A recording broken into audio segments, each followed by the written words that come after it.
ભાઈ તને જીવતારા દો ખૂબ હા હાડો કરી ભગવાન ઉતરવાળો કન્ડિશન ખરાબ હતી, ટુકડો થઈ ગયો એટલા માટે પછી કમ્પ્લીટ ઓપરેશન થયા પછી કમ્પ્લીટ થઈ ગયું. હાલ તો 20 કિલો હોય તો ઉપાડી દે એક હાથે.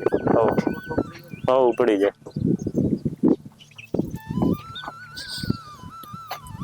ચૌધરી અરવિંદભાઈ ગિરધરજી મખાણ. ચિંતા દીકરો એક આ એક ને હા આવતો તો રોડ ઉપર પશુબાની ગાય આવી ગઈ હતી વચમાં એટલે પડી ગયા. ગાયના સિંગથી એક્સિડન્ટ થયો. પછી અહીંયા દિયોદર સારવાર લઈને પ્રભુભાઈ જોડે ઓપરેશન કરાયું.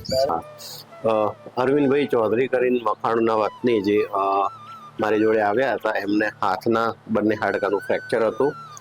એમને એક હાડકામાં પ્લેટ અને એક હાડકામાં સળીઓ નાખી અને ઓપરેશન કર્યું.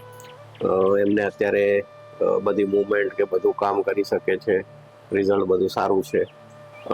ઓપરેશનના લગભગ 3-4 દિવસથી આપણે મૂવમેન્ટ ચાલુ કરી દેતા હોઈએ છીએ, જે ફિઝિયોથેરાપી કહેવાય છે.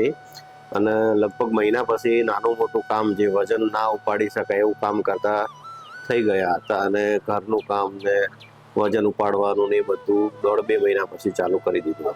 આવા ઓપરેશનની જો ફિઝિયો તો દરેક ઓપરેશનની અંદર જરૂરી હોય છે, પણ એમને ફ્રેક્ચર છે ને હાડકાનો અહીંયા વચ્ચેથી હતો, એટલે આવા ઓપરેશનની અંદર બહુ ફિઝિયોથેરાપીની જરૂર પડતી નથી.